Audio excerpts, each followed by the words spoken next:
years, the shrine has been commonly known as the playground of masonry. This was probably true in the early days of shrindom, but in June 1919 at Portland, Oregon, the Imperial Council, Ancient Order of Nobles of the Mystic Shrine, gave birth to a new idea for a real playground. Not for Shriners alone, but for crippled children. This would be a hospital to care for those unfortunate children impaired by infantile paralysis, that they might become well and enjoy the playground of children. At Des Moines, Iowa, the following year, the Imperial Council voted to build the first of a number of hospitals at Shreveport, Louisiana. The hospital was completed and opened late in 1922. Today, 15 of these hospitals are serving the unfortunate children of North America. More than 7,500 crippled children have entered the portals of these hospitals to come out again improved to the extent that they might enjoy the playground of masonry. Every member of the shrine has contributed $2 per year in the way of dues to maintain these hospitals. Today, thousands of Shriners have purchased life memberships in the Shriners Hospital Fund. $60 buys a rung in the ladder. Buy one today or tonight, that an unfortunate may smile. While potentate of Zorah Temple in 1943, Noble Otto Jensen conceived the idea of bringing to you by way of a motion picture to just what your $60 was being put. In 1944, potentate Jess W. Dennis got behind the idea of Noble Jensen. And now, from Zorah Temple, a caravan is forming to take you up the ladder of smiles, that you may see for yourself just what your $60 has been doing. Just look at the smile on past potentate Roy White's face. He's just bought a life membership.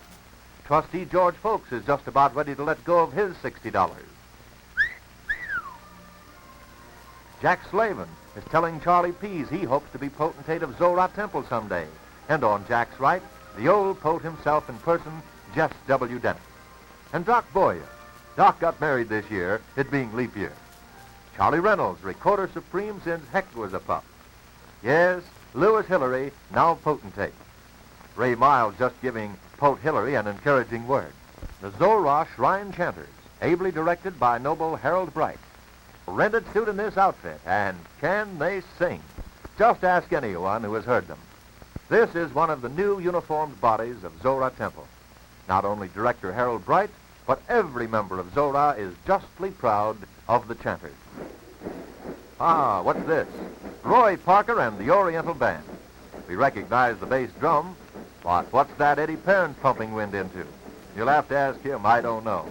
They can play anything from Beethoven to the Oriental music that made Anthony and Cleopatra famous. Maybe Anthony would have been better off if it hadn't been for such music as this band can play. And now the Zouave Patrol that has made pilgrimages to most of the Imperial Councils from Philadelphia to Portland. Noble Walter Herod the captain, and he too has something to be proud of. Look, there's Tim Caldwell, Dave Foster, and Aubrey Boyd.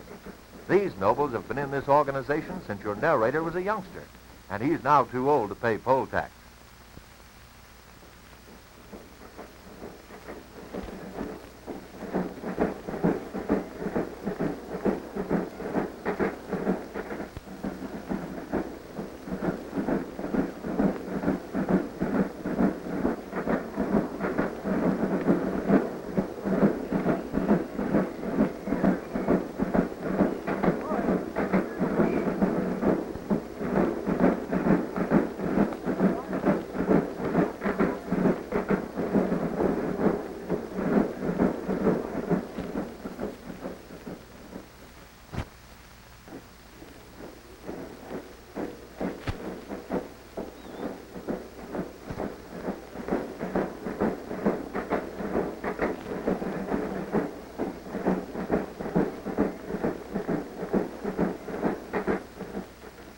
Carl Bailey, drum major, all dressed up in white, leads Zorah's drum and bugle corps into the limelight. Herman Dekoff, the director, is willing to match this organization against anything like it in North America, and Herman knows what he's talking about.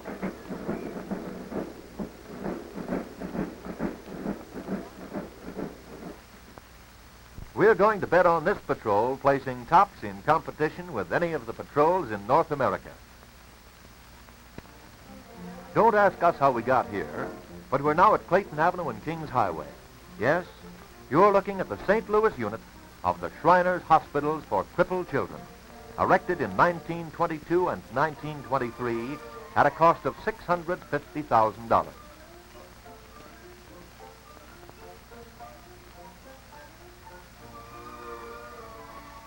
The first patient was admitted April 8, 1924, and at this time, of 4,800 crippled children entered into this unit, 95% have come out improved or corrected.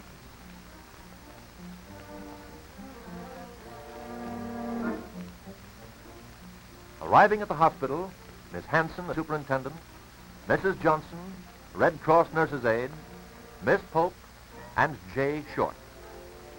Here we find Assistant Superintendent Miss Hanson preparing the main operating room for a case that will soon be brought in. The equipment in this room is equal to that found in any surgical operating room in the country.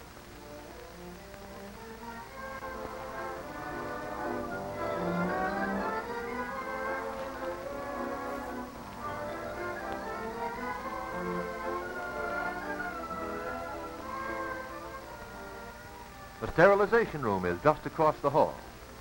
Miss Lydia Ostrander is operating the sterilizer. Every piece of bandage, gauze, and packs pass through this equipment. Members of Fedora Temple number 23, Daughters of the Nile, are large contributors in the way of supplies of this kind.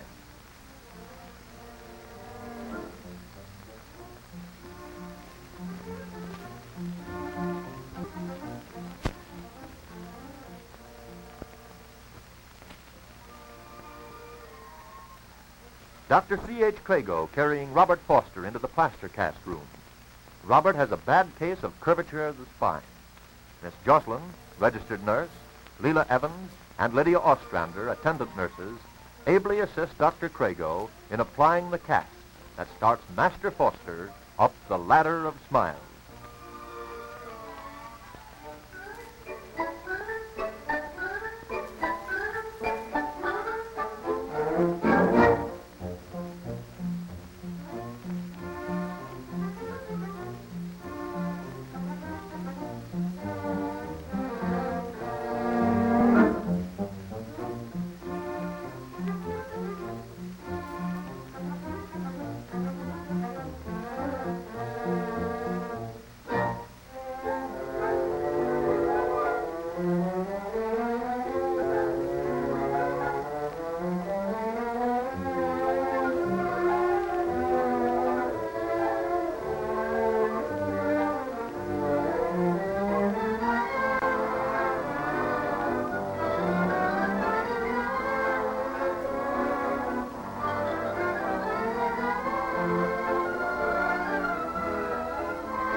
Here's Percy Hall. Percy thought he wasn't going to have his picture taken. Dr. Crago and Miss Jocelyn remove cast and apply a new one for straightening of the right foot.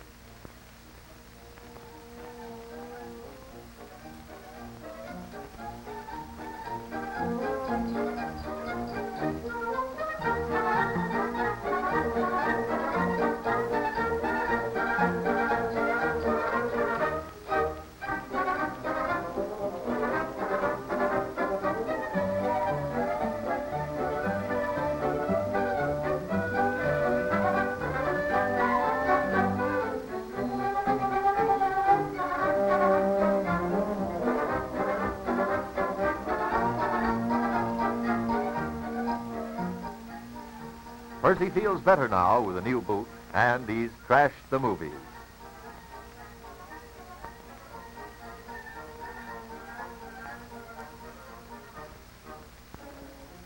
We forget who this husky blonde in the blue suit was, but nevertheless, he's a part of the ladder of smiles.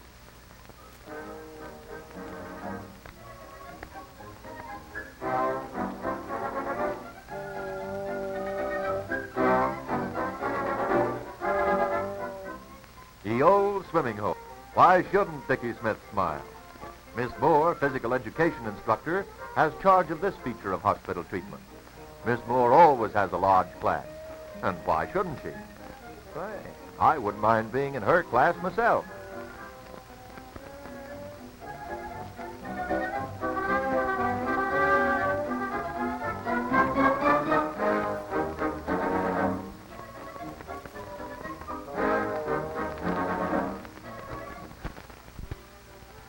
This is Art Lutz smiling up at you from the Iron Lung.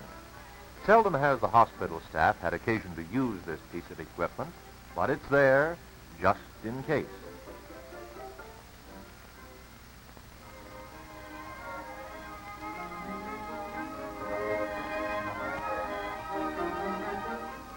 Ross Harriet and Doc Boyer make a very minute inspection.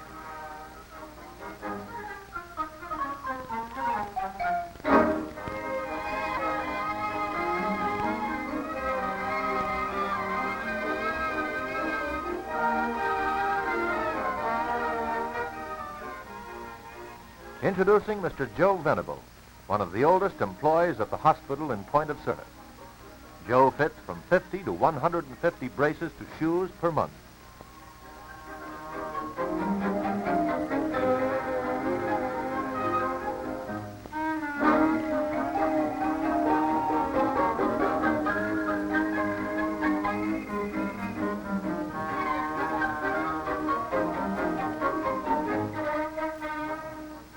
Most of the braces used are fitted and adjusted in this modern brace and shoe shop.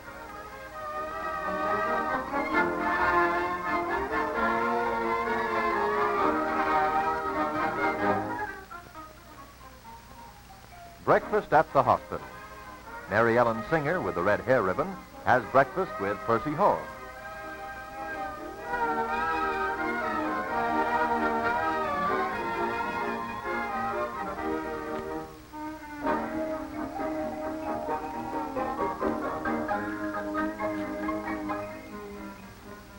This is only a small part of a large breakfast party. Mary Ellen likes her cereal.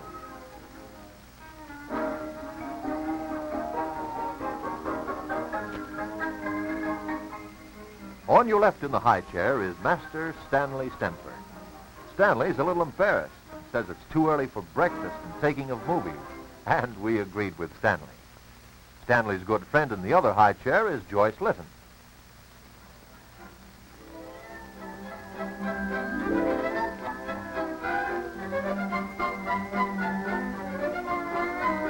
Joyce is amused at Jackie Wagner and Roland Brown, who just came into breakfast, and the picture.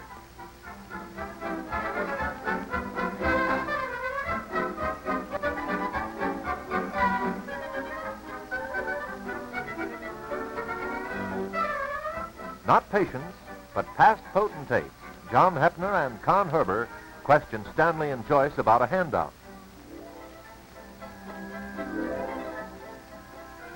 Nothing doing, says Joyce to Herber. Potentate Jess Dennis and Bill Walshingham, chairman of the Board of Governors, have no better luck in the way of a handout.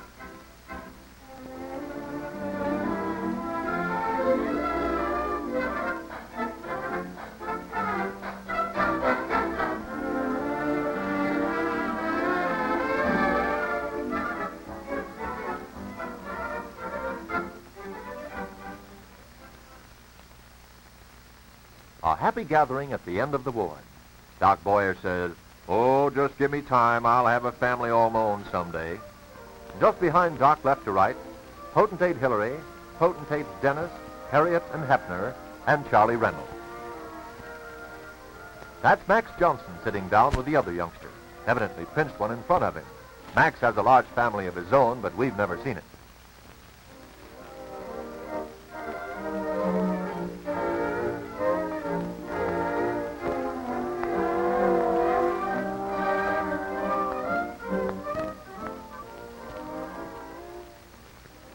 Most of you know this fellow, past potentate Otto Jensen. Otto has done more individually to promote the sale of life memberships in the Ladder of Smiles than any one other member of Zorra Temple. If you haven't already done so, see Otto after the show. No wonder he's all smiles. Is your name on the ladder of smiles in the Persian room? Everything in the way of books and supplies are furnished by your buying a membership in the Ladder of Smiles.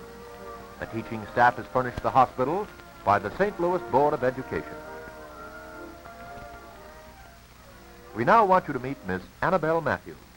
Annabelle has a dislocated hip.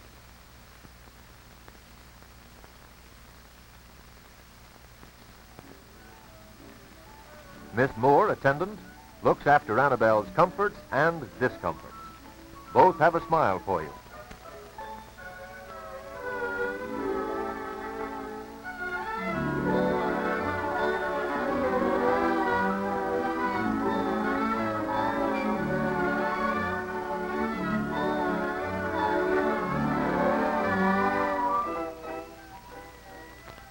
And here is Joy Wells. Joy has osteomyelitis of the pelvis.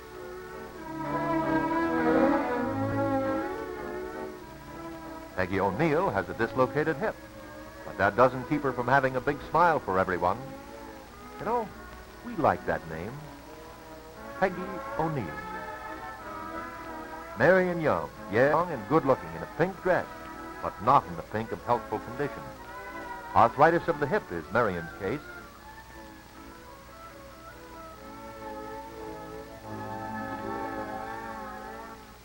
Daisy Roberts, tuberculosis of the hip.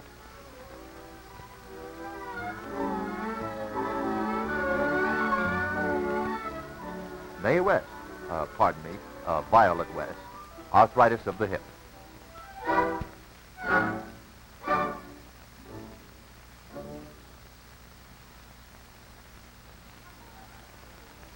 Rosemary Spencer, infantile paralysis.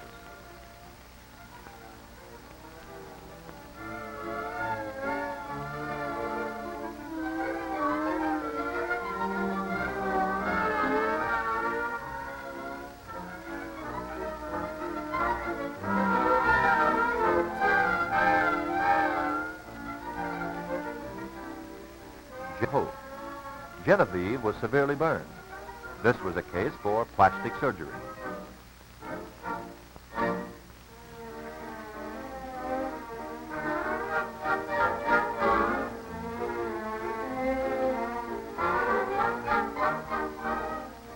Dorothy Britt, one of the happiest of the war.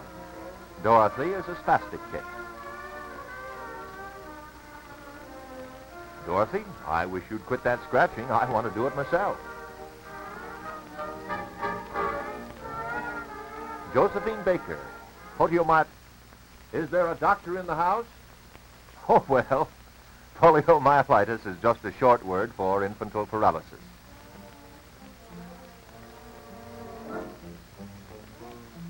Well, cute, isn't she? Vanty Seipold, another case of poliomyelitis.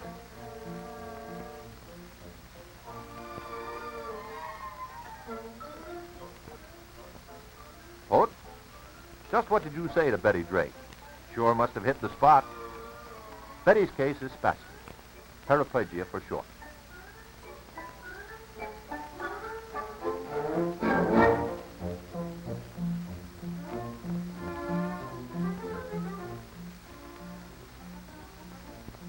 Marilyn Danaker, congenital absence of fibula.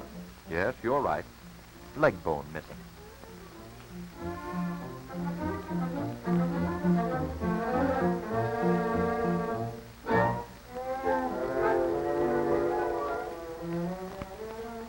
Last but not least, Louise McMurtry, poliomyelitis.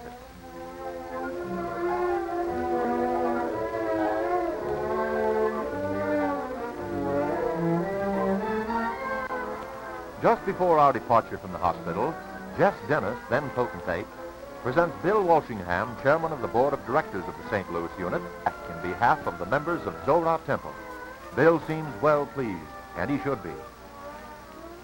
You are now looking at the Book of Gold in the lobby of the hospital.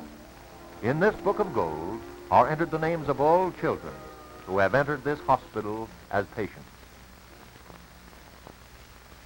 Is your name entered on the ladder of smiles?